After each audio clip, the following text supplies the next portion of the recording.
அவன் என்ன சொல்றான் பாரு, அவங்க எல்லாம் ஜெபம் பண்ணாங்களே அவங்களுக்கு என்ன ஆச்சு, இவங்க எல்லாம் கடவுளை நம்புறாங்களே அவங்களுக்கு என்ன ஆச்சு, இவரை பாரு அவரை பாருன்னு எல்லாரையும் காமிச்சிட்டு இருக்கிறான். எண்ணங்கள், பயங்கள், தோல்வியின் எண்ணங்கள், ஒரு விதமான மனதிலே படங்கள், நம்மை குறித்து, நம்முடைய வாழ்க்கை குறித்து, நம்முடைய தோல்வியை குறித்து, நமக்கு ஏற்படக்கூடிய பிரச்சனைகள் குறித்து, இப்படிப்பட்ட காரியங்கள் எல்லாம் கொண்டு வந்து வைக்கிறான். அநேகர் என்ன பண்றாங்க, வைக்கும் போது இந்த எண்ணங்களுக்கெல்லாம் அவருடைய மனம் ஒரு உறைவிடம் மாதிரி ஆயிடுது.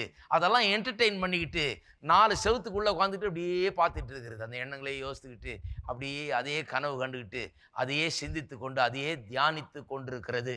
இருக்கிறீங்களா?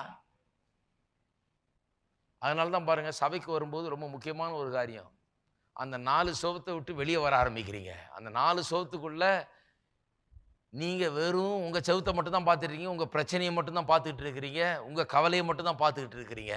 இப்படிப்பட்ட ஒரு சபைக்கு வரும்போது வித்தியாசமான ஒரு பாடலை பாடுகிறீர்கள், வித்தியாசமான ஜபங்களை பார்க்கிறீர்கள், கேட்கிறீர்கள், வித்தியாசமாக தேவனுடைய வார்த்தை பிரசங்கிக்கப்படுகிறது, உங்களுக்கு காதுகளில் விழுகிறது, வித்தியாசமான ஒரு சூழ்நிலையில் இருக்கிறீர்கள். பாருங்க, அதுதான் ரொம்ப முக்கியம்.